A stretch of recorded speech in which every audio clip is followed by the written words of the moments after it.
नमस्कार. जय महाराष्ट्र. शिवसेना उद्धव बाळासाहेब ठाकरे यांनी मुंबई महानगरपालिकेचा वचननामा जाहीर केला आहे. मनसे अध्यक्ष राजसाहेब ठाकरे यांनी मुंबई महानगरपालिकेचा वचननामा जाहीर केला आहे. संयुक्त पत्रकार परिषद शिवसेना भवन येथे घेऊन 20 वर्षांनी प्रथमच राजसाहेब ठाकरे हे शिवसेना भवनमध्ये दाखल होऊन पत्रकार परिषदेमधून मराठी माणसाच्या हितासाठी वचननाम्यामध्ये घोषणा करण्यात आली आहे.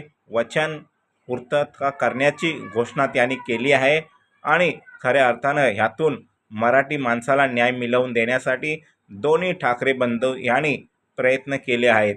मुंबईमध्ये मराठी माणसाला, महाराष्ट्रातील मराठी माणसाला 1 लाख मराठी बांधवांना घरं बांधून देणार आणि कमी किमतीमध्ये मराठी बांधवांना ह्या मुंबईमध्ये घरं उपलब्ध करून देण्याचा हा त्यांनी ठाकरे बंधू यांनी विडा उचलला आहे. 1 लाख घरं बांधून मुंबईमध्ये मोठ्या प्रमाणात मराठी टक्का वाढू शकतो, हा एक त्याचा धोरण असू शकतो आणि त्यातून ही मराठी टिकण्याचा एक धोरण, मराठी माणूस मुंबईमध्ये टिकला पाहिजे, वाढला पाहिजे, हा विचार त्यांनी अंमलात आणला आहे.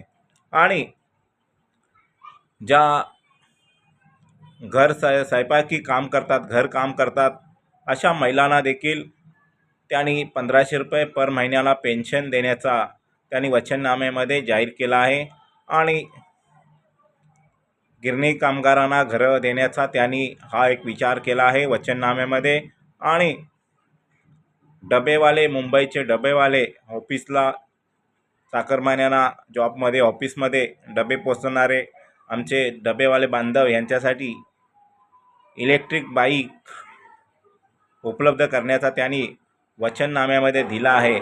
या महाराष्ट्राच्या हितासाठी, मुंबईच्या हितासाठी, मुंबईमध्ये मराठी बांधवांच्या हितासाठी पक्षप्रमुख सन्माननीय उद्धवजी बाळासाहेब ठाकरे आणि राजसाहेब ठाकरे यांनी दोघांनी मिळून मराठी माणसाला न्याय देण्याचा ह्या मुंबईमध्ये प्रयत्न केला आहे. आपण आता मराठी माणसाने एकजूट होऊन आपल्या मुंबईसाठी, आपल्या महाराष्ट्रासाठी, आपल्या मातीसाठी आपण घट्ट होऊन ही निवडणूक लढवली पाहिजे आणि इथे मराठी डंका वाजला पाहिजे. महाराष्ट्राचा आणि मुंबईचा 107 बलिदान हुतात्मे झाले आहेत, त्यांना ही खरी श्रद्धांजली निवडणूक ठरणार आहे. आणि हिंदू हृदय सम्राट शिवसेना प्रमुख बाळासाहेब ठाकरे यांना देखील ही निवडणूक श्रद्धांजली निवडणूक म्हणून आपण सर्वांनी मतदान मराठी माणसाच्या बाजूने केलं पाहिजे आणि आपली मुंबई, आपला महाराष्ट्र, आपला मराठी बाणा हा टिकला पाहिजे, वाढला पाहिजे.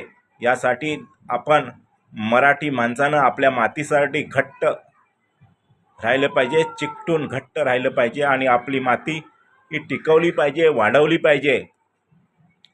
यासाठी आपण ठाकरे बंधू आता एकत्र आलेत. आता आपण एकत्र येण्याची काळाची गरज आहे. सर्व मराठी बांधवांनी सर्वांनी एकत्र येण्याची काळाची गरज आहे. आपली मुंबई, महाराष्ट्र हा टिकला पाहिजे, वाढला पाहिजे.